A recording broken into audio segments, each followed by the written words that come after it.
এখন যে পাহাড়টি দেখা যাচ্ছে ইতিহাসের পাতায় তার নাম তুর পাহাড়। পবিত্র আল কুরআনের সূরা আল আরাফ আয়াত নম্বর 143 এবং অন্য সূরায় এই ঘটনার বর্ণনা এসেছে। মুসা আলাইহিস সালাম যখন তুর পাহাড়ে আল্লাহর সাথে কথা বলতে গিয়ে উৎসাহ হয়ে বলেন, হে আমার রব, আমাকে দর্শন দিন, আমি আপনাকে দেখব। তখন আল্লাহ ও মুসার মধ্যে যে কথোপকথন হয়েছিল, মুসা আলাইহিস সালামের নিবেদন ও আল্লাহর উত্তর।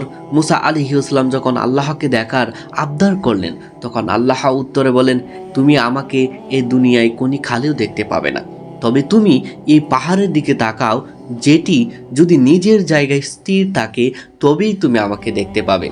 নূরের বিকিরণ ও পাহাড়ের অবস্থা।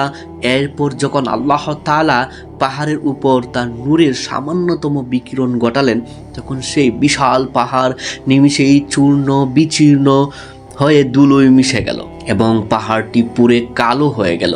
এই দৃশ্য দেখে মুসা আলাইহিস সালাম জ্ঞান হারিয়ে ফেলেন। জ্ঞান ফেরার পর মুসা আলাইহিস সালামের কথা বেশ কিছুক্ষণ পর মুসা আলাইহিস সালামের জ্ঞান পেলেন। তখন তিনি অত্যন্ত বিনয় ও ভয়ের সাথে আল্লাহকে বলেন, মহামান্বিত আমার সত্তা, আমি তওবা করছি এবং ঈমানদারদের মধ্যে আমি প্রথম। অর্থাৎ আমি বুঝতে পেরেছি এই নশ্বর চোখ দিয়ে আপনাকে দেখা সম্ভব নয়। আল্লাহ মুসা আলাইহিস সালামকে বুঝিয়েছিলেন যে দুনিয়ার মানুষের সীমাবদ্ধ চোখ আল্লাহর সেই অসীম নূর সহ করার ক্ষমতা রাখে না। পাহাড়ের মতো শক্ত জিনিস যেখানে নূরের ঝটাই ভস্ম হয়ে যায়, সেখানে মানুষ কতই না দুর্বল।